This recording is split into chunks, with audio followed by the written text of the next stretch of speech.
Pemirsa, hati-hati saat berkenalan di media sosial. Di Tuban, Jawa Timur, seorang perempuan nekat menjalin hubungan asmara dengan pria yang ia kenal dari medsos dan mengaku sebagai anggota polisi. Belakangan kedok sang pria terbongkar dan ternyata pria tersebut hanyalah polisi gadungan. Diam, diam. Duk. Melayu ya. Duk. Satuan Reserse Kriminal Polres Tuban menangkap seorang pria bernama Anas Thohir, 32 tahun di Magetan. Pria ini diduga menipu seorang wanita dengan mengaku sebagai anggota polisi. Kasus ini bermula saat pelaku berkenalan dengan korban pada Mei lalu melalui media sosial dan sebagai anggota Resmob Polda Jatim. Korban lalu menjalin hubungan asmara dengan pelaku yang memperkuat kebohongannya dengan menunjukkan senjata api, HT dan atribut lainnya. Belakangan, pelaku mulai meminta uang dengan berbagai alasan. Transfer pertama sebesar 1,5 juta rupiah hingga akhirnya total kerugian mencapai 170 juta rupiah. Karena merasa janggal, korban menanyakan identitas korban ke anggota polisi yang ia kenal dan baru menyadari ia jadi korban penipuan. Dari tangan pelaku, polisi menyita 1 pucuk airsoft gun, 1 unit handy stalkie dan barang bukti lainnya. Pelaku dijerat pasal tentang penipuan dan penggelapan dengan ancaman hukuman 4 tahun penjara. Dari Tuban, Jawa Timur, Pipit Wibawanto, iNews melaporkan. Seringkali meresahkan warga manusia silver di razia Satpol PP Pasuruan, Jawa Timur. Aksi drama sempat terjadi saat salah satu manusia silver berupaya kabur dari kejaran petugas.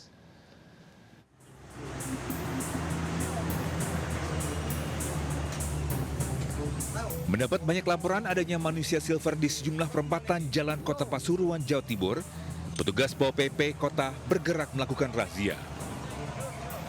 Sejumlah manusia silver diamankan petugas, mulai di perempatan lampu merah Bugul Kidul Traffic Light Apotek di kota setempat. Bahkan satu manusia silver kabur saat diamankan petugas. Petugas yang tak berseragam terpaksa mengejarnya sampai ke gorong-gorong rumah warga.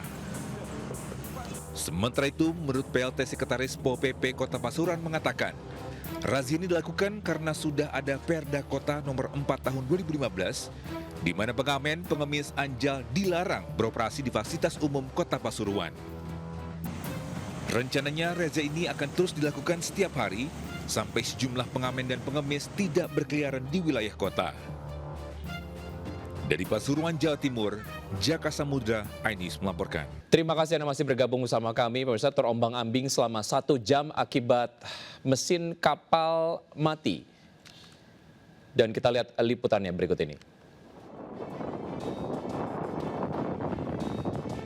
Dengan menggunakan perahu karet, tim penyelamatan pemadam kebakaran Kepulauan Seribu langsung melakukan evakuasi terhadap puluhan penumpang dan ABK kapal KM Aquarius One yang mengalami kerusakan mesin.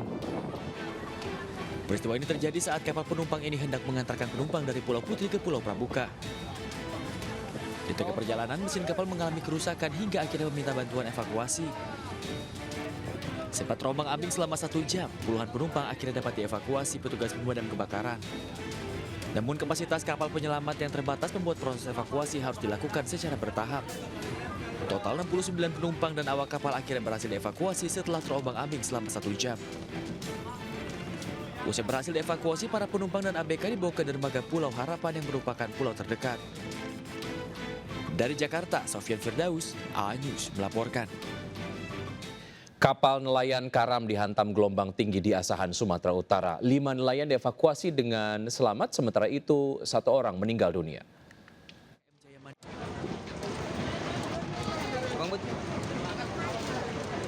Tim SAR berhasil mengevakuasi seorang ABK KM Jaya Mandiri dalam kondisi meninggal dunia setelah melakukan pencarian selama 4 hari. Tim SAR juga berhasil mengevakuasi 5 awak kapal lainnya yang sempat terombang-ambing di perairan Selat Malaka. Sebelumnya sebanyak 6 ABK dikabarkan hilang setelah kapal yang mereka naiki karam dihantam ombak setinggi 3 meter akibat cuaca buruk di perairan Tanjung Balai, Asahan pada hari Minggu. Selanjutnya jasad nelayan dan 5 selamat dibawa ke rumah sakit sebelum diserahkan ke pihak keluarga. Pihak menghimbau kepada nelayan untuk waspada terhadap cuaca buruk dan pastikan memiliki alat keselamatan saat berlayar. Dari Asahan, Sumatera Utara, Ulil Amri, iNews melaporkan. Pemirsa, fakta terbaru diungkap penyidik Polda Metro Jaya pada kasus kematian diplomat muda Arya Daru Pangayunan. Arya Daru tercatat pernah check-in di hotel bersama sosok perempuan bernama Farah.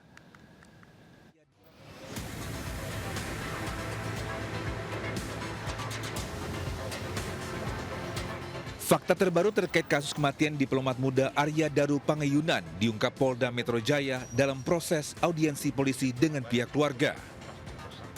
Pengacara keluarga Arya, Nicola Aprilindo, mengungkap fakta sekaligus isu sensitif dalam perkara itu. Menurutnya, polisi menyampaikan fakta bahwa Arya Daru tercatat pernah check-in di hotel bersama dengan sosok perempuan bernama Farah. Nicolai meminta hal itu diusut tuntas oleh kepolisian, serta meminta kasus dinaikkan ke tahap penyidikan dan dilakukan gelar perkara khusus.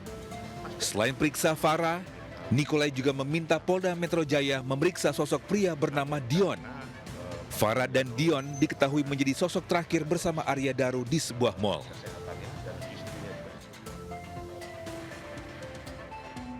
Untuk diketahui, jenazah Arya Daru ditemukan dalam kondisi mengenaskan di kamar kosnya di kawasan Menteng, Jakarta Pusat pada 8 Juli 2025. Ia ditemukan dengan wajah terbungkus plastik dan lakban kuning, sehingga timbulkan spekulasi publik bahwa korban diduga dibunuh. Namun sejauh ini, penyidik tidak temukan unsur pidana dalam kematian Arya Daru. Berdasarkan hasil penyidikan polisi, disimpulkan tak ada keterlibatan orang lain dalam kematian Arya. Meski begitu, polisi belum menghentikan kasus ini dan masih terima informasi lainnya terkait kasus ini apabila ada bukti baru. Apalagi ponsel milik Arya Daru hingga kini belum ditemukan. Dari Jakarta, Tim Liputan iNews melaporkan. Terima kasih Anda masih bergabung bersama kami. Pemirsa, konflik yang pecah di kawasan Taman Nasional Tesonilo, Pelalawan Riau, turut mengancam keberadaan kawanan gajah yang berlindung di dalamnya. Prihatin dengan nasib gajah-gajah itu, publik figur hingga mantan pejabat menyuarakan keprihatinan mereka.